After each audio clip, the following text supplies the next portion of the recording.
Is it hard to access affordable, healthy food? Then listen carefully. Daryl Addison, an African-American inventor, has patented a process for growing food on demand. He called it Torpedo Pot. Torpedo Pot is a fully automated flower pot that gives you control over your plant's environment. All you do is add soil, seeds, and plants to the flower pot and watch it grow. Yes, Torpedo Pot grows the rest. Visit www.torpedopot.com.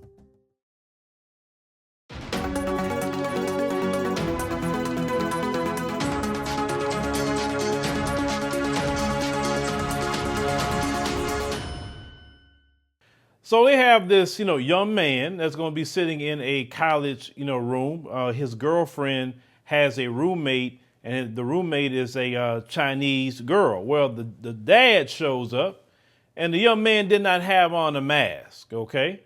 And I want you to see the interaction with this Chinese man and this, I guess, little young brother here. Let's go ahead and roll that clip. Because you didn't wear your mask. But I feel like getting closer. Okay? It's not good. Close your mouth. Wear some mask. Do you read English? Do you read English? No, I'm actually... You don't read, right? Don't read any English. Okay, you don't read English. Then you should go back to your country, man. I don't know where you're from. Is this a joke right now? No. Dora, are you just going to let your dad say this to me? So what? Do you know how you guys have been treating me Huh? lately? I'm not talking to you guys about it. Huh? So what? So go back to my country. Huh? I don't know. You see, you don't know English. I'm from Hong Kong. I know English. Sir, come on. Come on, what? You don't know who I am. Then, come on. Sir, you're... Show me. Show me who you are. I'm nervous.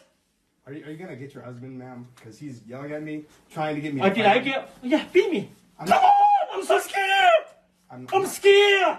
I'm not going to fight you. This is... I'm scared. Now, there's a few things with this clip that really, kind of bothered me. First and foremost, what I did not like is the reason why that dude chose to run up on that young man like that is because he realized from the jump he was scared of him. Like, I don't think he would have tried that if he knew the brother was with it. Like, say, oh, you want to do something? Let's go. Do what you got to do, right? But we have been seeing more and more of this. All of a sudden, now you get encouraged to start approaching black folks all of a sudden because Jim Crow Joe, yeah, I'm bringing him up, because Jim Crow Joe gave him this hate crime bill. So now they feel like they can't be touched now. So they can go ahead on and try to provoke you to do something to one of them. And then if you don't want no federal charges, right? So you're kind of thinking, let me go ahead and kind of fall back a little bit on some things. Prior to that, you probably would have hauled off and done something, even though we have proven and talked about here that FBI statistics show that the year that so-called that all these attacks on Asians was happening, right? Black folks' numbers were quadruple numbers in hate crimes against black folks in 2020, and yet black people wasn't added to that bill. And we have to thank, also the Congressional Black Caucus, because all of them voted for that hate crime bill. They voted for it, and not one of them, not nary one said, you know what, hey, wait a minute, let's add black people to this too. Because when it's something for black people, it got to be black and people of color, black and other minorities. Everything got to be and with black folks. But everybody else can get specific things for them. So this dude is in this young man's face. He looking at the girl like, you gonna get your dad? No, she ain't gonna get her dad. Let me tell you, young brother, something about other groups. When it comes to their family, they always gonna choose their family over you. I'm letting you know that. So never look at them girls, especially the females. Never look at those females like, hey, you gonna do something about that? No, they're not. It don't matter who they are. They're not gonna choose they people for you. Now in the black community, we may act a little different about some things here and there, but them other groups won't do it. So don't be looking at the Chinese girl and say, hey, get your daddy, No, you would have to actually put her daddy down.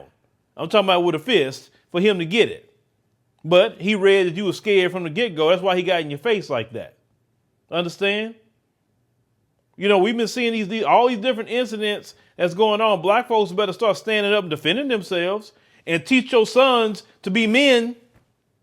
I wonder if he had his dad in his life because, I was kind of, the way he responded to things, I was kind of sniffing single mother raising.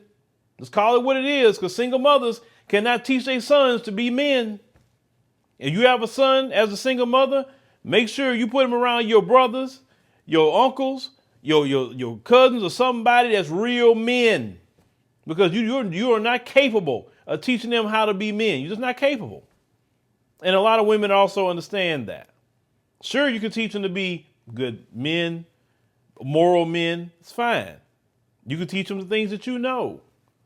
But to be a man, to stand up in his manhood, no, he needs to start learning that at least definitely by the age of 10, 11, and for sure by 12. By 12, in my opinion, if the father is a good man, and you're just not together, but he's a good man, he's right in what he do, he's stable, I think all boys should go live with their daddy at the age of 12, because he needs to teach them how to become a man. From 12 to 18 and so on, the dad needs to be in there. Because I guarantee you, if dad was there, he would have had a different energy.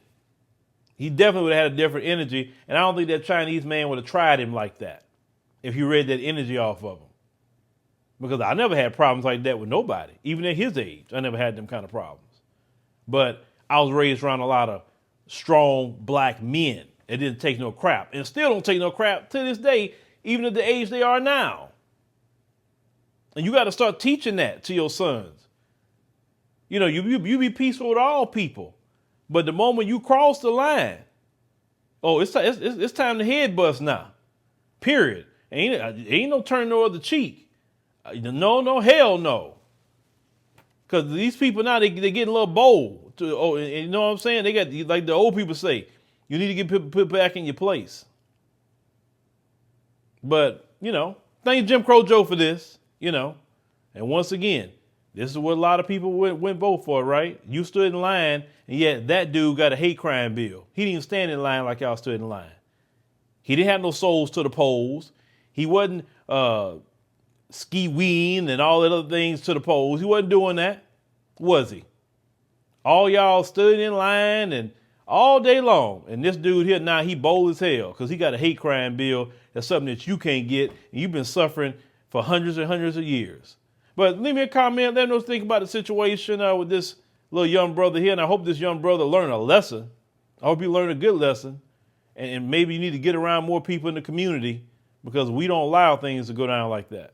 Thank you for watching, and make sure you subscribe to our YouTube channel and check out the African Diaspora News Channel app in the Google Play and Apple App Store. Starting your Locker natural hair journey is oh so rewarding, but can be extremely stressful when you start to consider what products to use. If that's you, then look no further. Locklicious is a Black-owned company that has created an all-natural product line for locked and loose natural crowns. The Locklicious team works hard to ensure that their products are free of parabens, phthalates, sulfates, PEG, synthetics, and other toxic chemicals you find in other products. Best of all, the products are lightweight and will not leave residue or cause buildup. Go to locklicious.com to start treating your crown like royalty.